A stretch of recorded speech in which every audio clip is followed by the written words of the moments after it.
What makes a processor Windows 11 incompatible? Have you ever wondered why some processors just cannot run Windows 11? Let's break it down so you can understand what makes a processor incompatible with this latest version of the Windows operating system. First off, Windows 11 has specific hardware requirements that your processor must meet. One major requirement is that it needs to be a 64-bit processor with at least 2 cores. If your processor is 32-bit or has fewer than 2 cores, it simply cannot support Windows 11.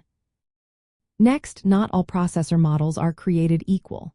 Microsoft has a list of supported processors, which includes newer generations. For Intel processors, you need at least an 8th-generation core processor or later.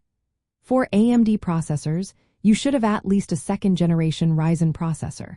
Some ARM-based processors are also supported, but older models may not make the cut even if they are 64-bit and multi-core. Another important factor is security. Windows 11 requires support for Trusted Platform Module version 2.0 and secure boot capability. Many older processors and motherboards do not support these features. Without them, your processor will not be able to meet the security standards that Windows 11 demands. Additionally, Windows 11 relies on certain processor instructions and features for optimal performance and security.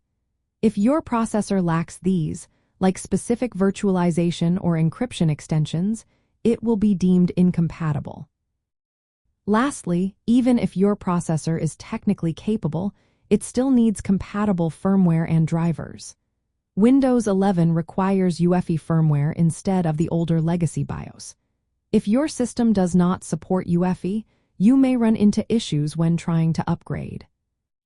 So, to sum it up, a processor is incompatible with Windows 11 if it does not meet the 64-bit requirement with at least 2 cores, lacks support for Trusted Platform Module version 2.0 and secure boot, or does not fall within Microsoft's supported processor list. These requirements are in place to ensure that Windows 11 can provide a secure and efficient experience compared to earlier versions like Windows 10. If you have older hardware, you may need to consider upgrading your processor or even your entire system to officially run Windows 11.